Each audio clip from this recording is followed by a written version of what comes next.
Okay, so here's my last segment on the document drop from the defense on challenging the death penalty. We already discussed 10 of the 14 documents, so let's get started on the last four.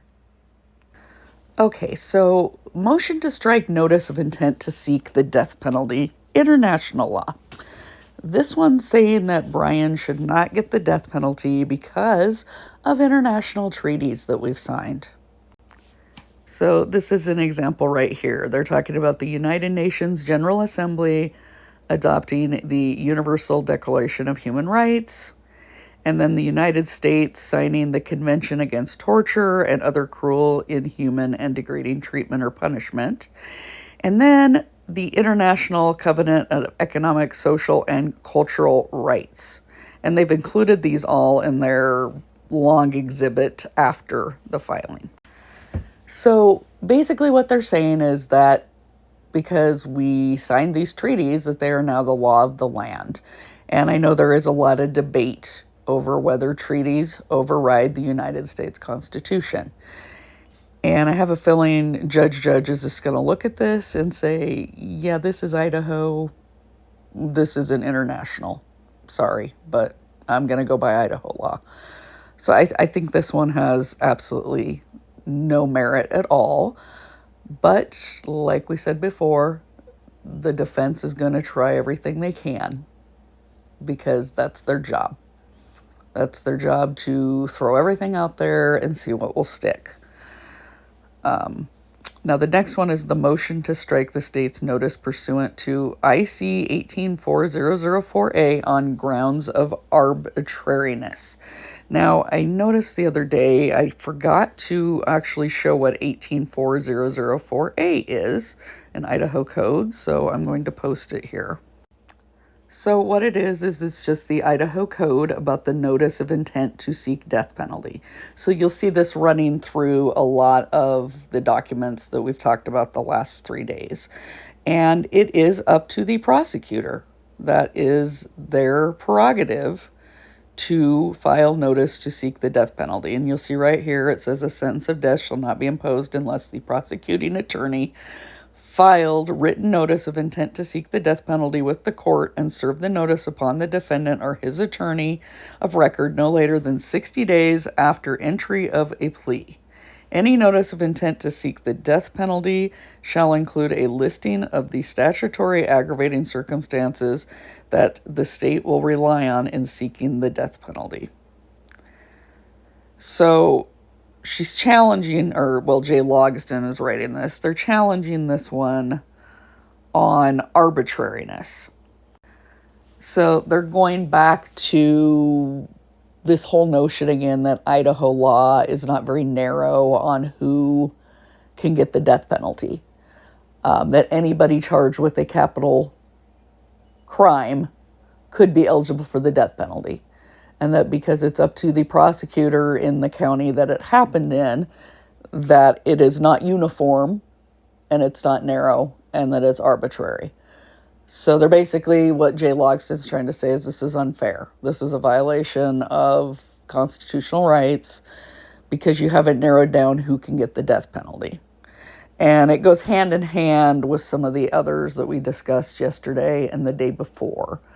And that's where that expert witness that wrote the paper about Idaho and the death penalty is going to come into play again. Now, this next one, motion to strike the death penalty, this one is actually interesting because the full title of it is not motion to strike the death penalty. It is motion to strike the death penalty on grounds of state speedy trial, preventing effective assistance of counsel.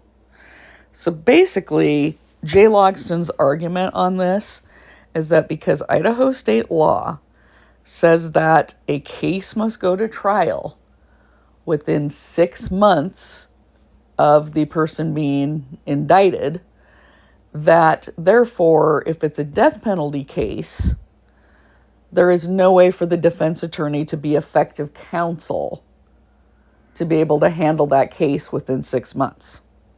Or in this case, they're saying within 10 months, because had they went with the original trial date, it would have been 10 months from when Brian Kohberger was originally arraigned.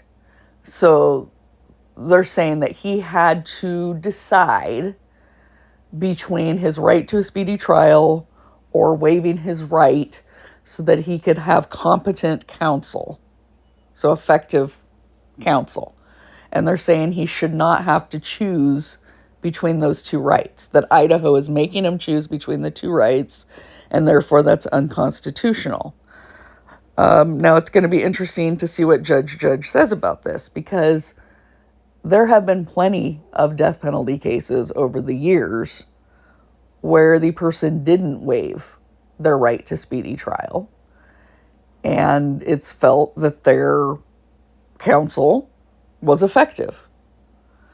So this is something that I want to call bunk on this. I want to call BS on this, because if Anne's as good of an attorney as they all claim she is, and she has a legal team working with her that includes Logston and Massoth, and then of course paralegals and clerks, then each of them should be able to handle an area of preparing for trial.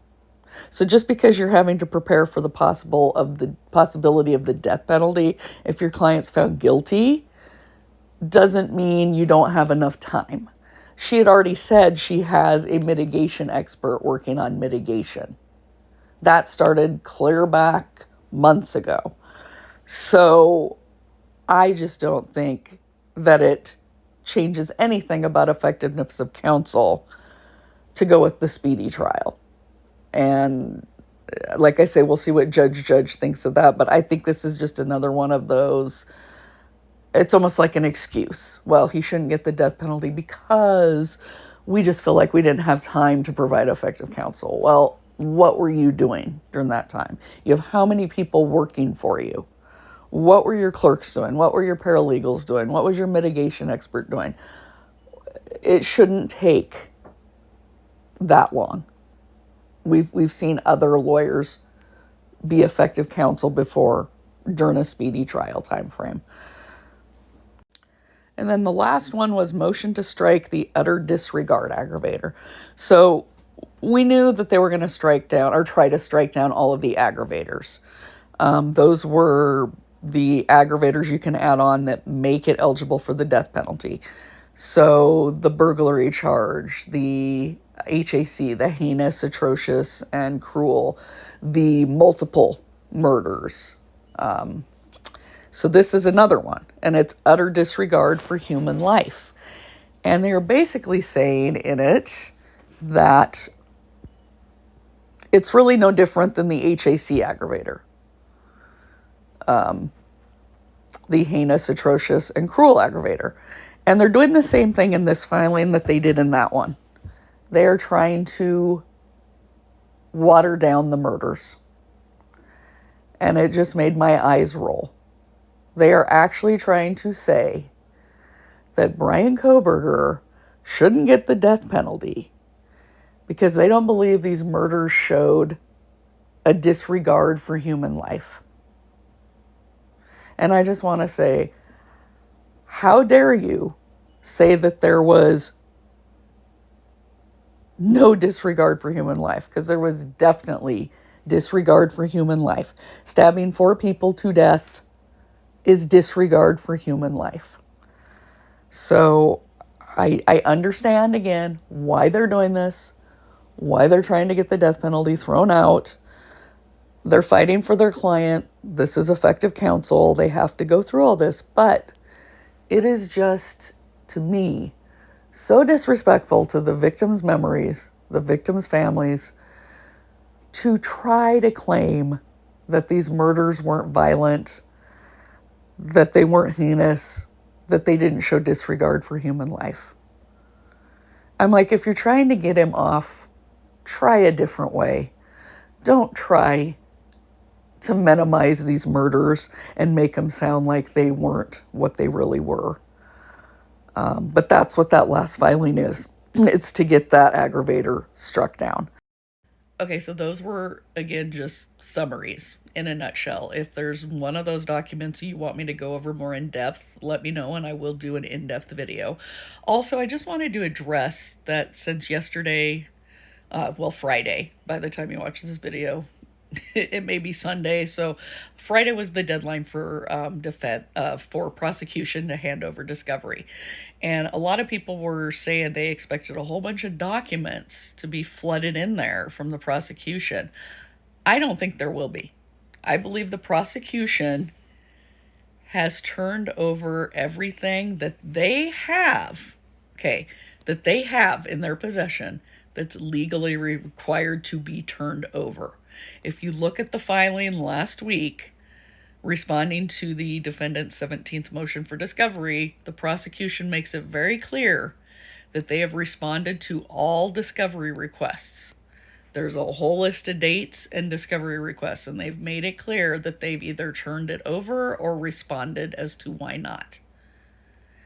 And I believe the only things that are still out there are coming from the FBI. So, prosecution doesn't have it, can't turn it over. It's not going to be under that deadline. It's not going to be suppressed. If you look at the Murdaugh trial, cast report didn't get turned over till after the trial started. So the only things in danger of being suppressed is if there really truly is something that the prosecution has in their possession that they haven't turned over. And I don't think there is anything. I think they've turned over everything they actually have that's legally required by the state to turn over. So, and we can discuss that further as well if you want. So, everyone have a great weekend. Watch lots of NFL. Go Seahawks.